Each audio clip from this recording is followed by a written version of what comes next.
안녕하십니까 유튜브 시청자 여러분, 황금밀크입니다.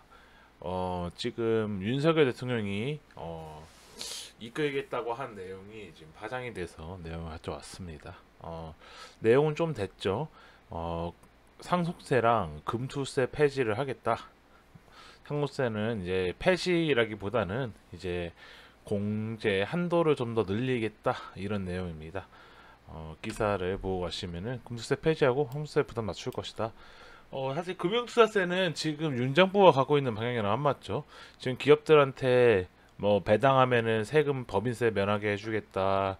주주 친화적으로 자사주 소각하고 뭐 이런 식으로 주주들에게 이익을 환원, 그러니까 코리안 한국 주식을 이제 메리트 있게 올리려고 하는 지금 와중에 금투세는 족쇄 같은 역할을 하는 거죠.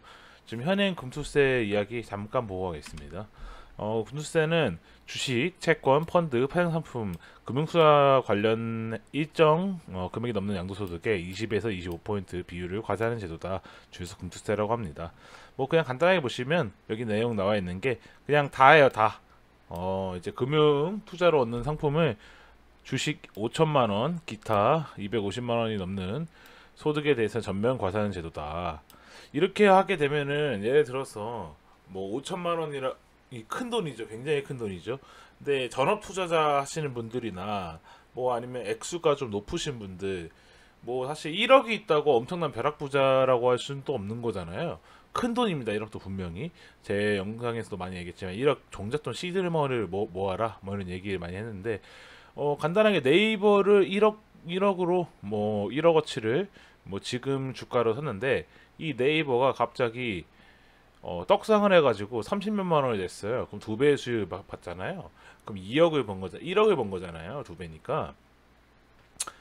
근데 거기서 이제 세금을 부과한다 생각하시면 됩니다. 여러분들이 번 돈 1억. 내가 이 주식을 여기다 투자한 만큼 주주로서 뭐 배당도 포기하고 다 해서 나는 차익만 먹겠다 했던 사람인데, 그거에 대한 세금을 메운다. 사실 뭐 1,000만 원, 2,000만 원 이렇게 대박이 나서 올라갈 수도 있죠. 한데 이제 뭐 대략 4천만 원, 5천만 원 되는 분들이 1년 동안 번 수익을 세금을 매기는 건데, 이러면 좀 저해가 있겠죠. 아무래도 지금 윤석열 정부가 이끌려는 주식이나 금융 쪽에 투자를 좀 더 많이 하게 해서 미국처럼 만들겠다라는 그런 뉘앙스인데, 그게 좀 많이 저해가 되고 있는 내용이죠.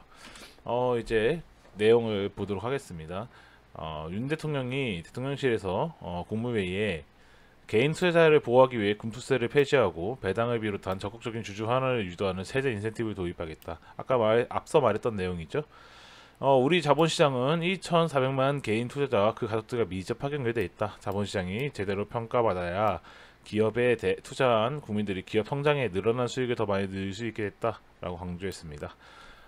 이게 쉽게 얘기하면은 그러니까 주식회사들한테 배당도 많이 하고 환원을 많이 해라. 돈 많이 벌었으니까. 니들만 배불리지 마라, 이런 얘기입니다. 쉽게 따지면. 근데 공장은 사실 이게 좀 잘 안 되는 게 좀 있죠. 미장 같은 경우만 해도 배당이 늘어나고 이사회 같은 데 적극적으로 싸우고 그러는데, 우리는 좀 그런 면이 좀 없지 않아 크죠. 이어 경제 성장과 시대 상황을 반영하지 못한 채 25년 동안 유지되고 있는 상속세와 상속세 면세 범위를 조정하고, 자녀 공제액도 기준 5천만 원에서 5억을 대폭 확대해 중산층 가정에 부담을 덜어드릴 것 밝혔습니다. 이 얘기도 마찬가지죠. 네.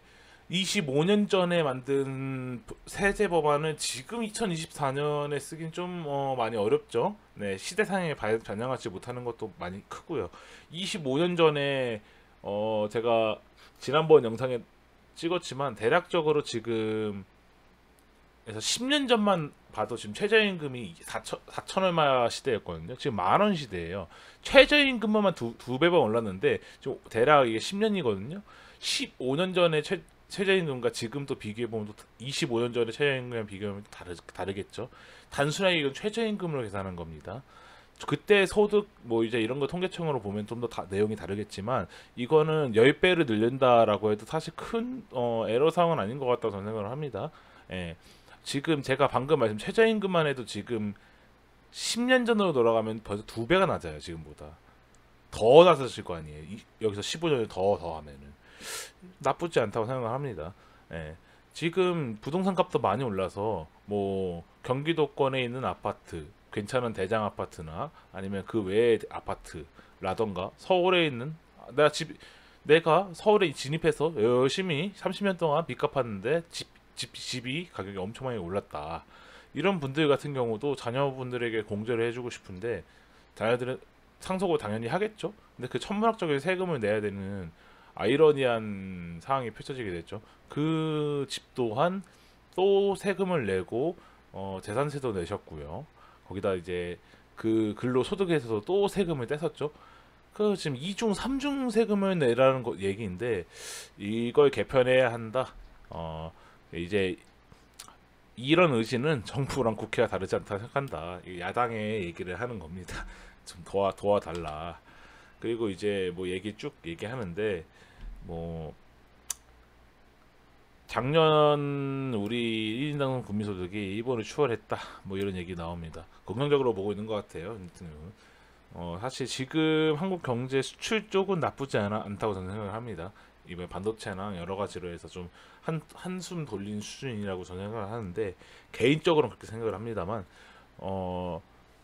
통계적으로 봤을 때 그렇다니까 맞는 말이죠. 네. 사실 뭐 저도 통계에 기반해서 데이터를 여러분들에게 말씀드리는 입장이다 보니까 제가 이거를 뭐라 그럴 수 없을 것 같습니다. 예. 자, 다음 내용 건너가면 이제 상속세 관련해서 얘기해 드릴 건데 금투세는 아까 설명드렸죠. 여러 가지 상품으로 세금을 낸다. 근데 상속세 같은 경우도 이게 과한 경우가 좀 많다고 저는 개인적으로 생각하는 게 지금 한 사례만 갖고 온 것뿐이고 중소기업 같은 경우는 자식에게 물려주는 경우 많습니다. 근데 중소기업도 자식에게 물려줄 상속세가 없어서 파산한 경우도 많고요. 그 돈이 없어서 망하는 경우도 많아요. 물론 그래서 여러모로 절세한다고 돌리고 복잡하게 세금을 돌리는 경우가 많이 생기는 거죠. 탈세도 생기는 거고요. 이런 거 안 생기게끔 그냥 공제를 넓혀주면 좀 괜찮다. 제가 왜 영상에 처음 썸네일 할때 중산층한테 주는 뭐 특혜라고 볼 수 있다고 해야 되나요? 혜택이라고 해야 되나요? 혜택이 맞는 거겠죠? 네. 왜 혜택이라 일컬었는지 여기만 봐도 나옵니다. 네. 김홍걸 더불어민주당 의원이고요. 이 인터뷰를 했는데 이제 김대중 대통령 사저를 100억에 매각했다고 합니다. 이유는 상속세 때문에 매각했다고 하죠. 김홍걸 더불어민주당 의원이 이제 매각을 했는데 지난 2일 뭐 박모 씨 등 3명에게 이전했다. 토지와 주택 포함 거래 100억이고 매입자 3인 공동 지분을 했고 은행에서 96억 근저당을 잡혀 사저로 매입한 것으로 나타났다. 거액의 상속세 때문에 세무서 독촉을 받아 어쩔 수 없이 지난해에 매각했다. 어디까지나 사적이 있니. 김대중 대통령이라고 굉장히 유명하신 우리나라의 대통령분이 계시지만 그분의 자녀분들도 이렇게 상속세를 때문에 매각을 하게 된다. 뭐 이 내용도 그래서 매입자들이 입을 보전해서 김 전 대통령 유품을 전시하겠다고 해줬고 고맙죠. 다행히 고인 유품 고맙고.